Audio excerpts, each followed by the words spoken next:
Good morning. A couple days ago or so, I had an idea, or not so much an idea as a memory of a long ago, probably about close to 40 years. And I was newly married, living in an apartment complex, and there were a couple of other ladies there that I would, hang out with occasionally. And one of them had a hot glue gun, and she let me borrow it. Now, back in that time, you could buy panels of fabric, and there was a thing where you would buy the panel, cut it out, and it would be put into a hoop. So, this was crafting, in the 80s.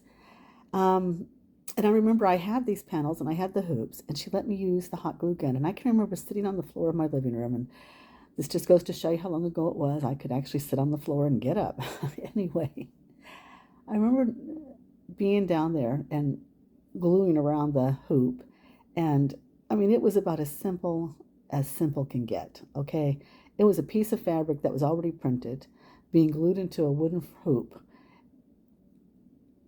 But I just remember the joy of being on the floor and gluing it in, and just that moment.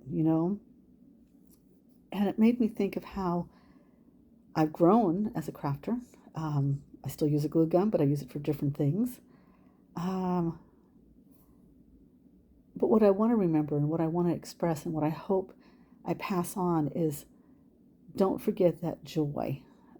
I don't want to forget what it was like to be sitting on the floor gluing that piece of fabric to that hoop. As simple as it was the act and the joy that came with it. And I hope that I carry that through all of my projects.